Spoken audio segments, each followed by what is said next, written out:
একজন ভোটারকে জিজ্ঞাসা করছে সাংবাদিক, তুমি ভোট দিলা কেন? বলছে, আমার মা আমাকে ভোট দিতে বলেছে। তুমি ইসলামী ছাত্র শিবির বা এই ইসলামপন্থীদের এই প্যানেলে তুমি ভোট দিলা কেন? তো বলছে, আমার মা দিতে বলছে। তার মানে তার মা বুঝতে শিখেছে কোন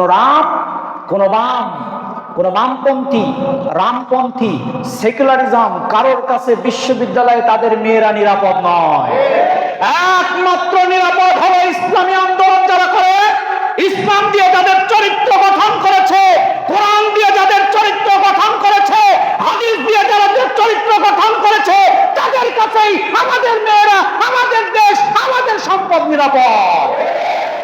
কিন্তু বাস্তব, এছাড়া কারোর কাছে আমার দেশ নিরাপদ না। দেখো নাই, ইতিহাস থেকে শিক্ষা নাও।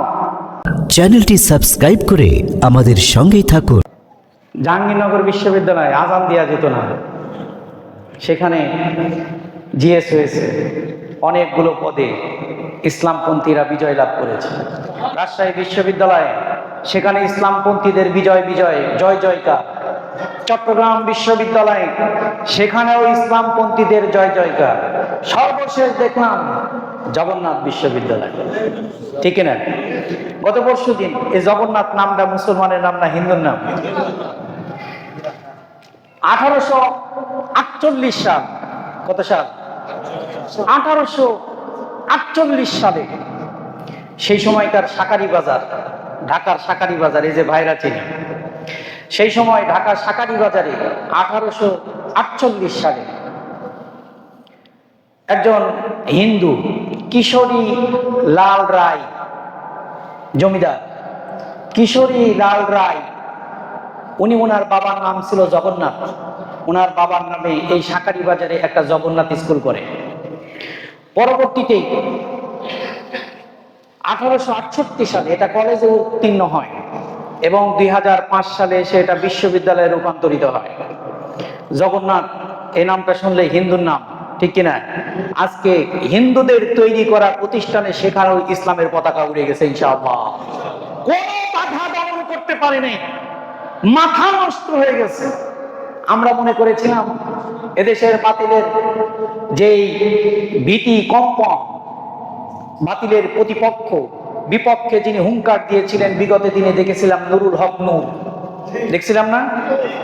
সেই নুরুল হক নূর আমরা আশা করি নাই তার কাছ থেকে শিক্ষা পাবা, তোমার জন্য একটু শিক্ষা অপেক্ষা করছে, তুমি অপেক্ষা করো।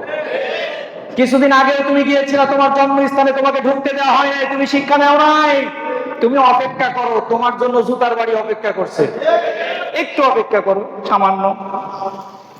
কারণ এই 5ই আগস্টের পরে সে তার জন্মভূমি পটুয়াখালী না,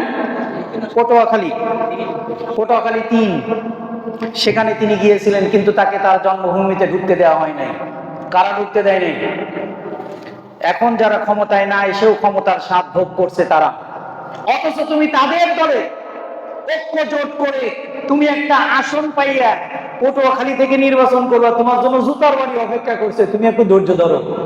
গতকাল টকশোতে বলছে যে আমার লজ্জায় মাথা নত হয়ে যাচ্ছে যে বিভিন্ন বিশ্ববিদ্যালয়ে শিবিরের জয় জয়কার, এটা দেখে আমি সাধারণ ছাত্ররা শিবিরের পক্ষে, ইসলামপন্থীদের পক্ষে ভোট দিচ্ছে, এতে আমার লজ্জায় মাথা নত হয়ে যাচ্ছে। নুরুল হক নূর, তুমি তোমার ইতিহাস ভুলে যাও না।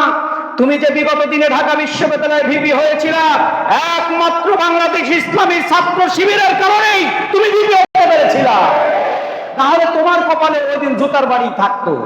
তুমি কাদেরকে বলো লজ্জিত হও? তুমি যে যাই বলো না কেন, যে যাই করো না কেন, যতই পরিকল্পনা করো, আগামী দিনে দেখতে পাচ্ছি পূর্ব দিগন্ত থেকে ইসলামের সূর্য উদিত হবে ইনশাআল্লাহ। জিতছে না?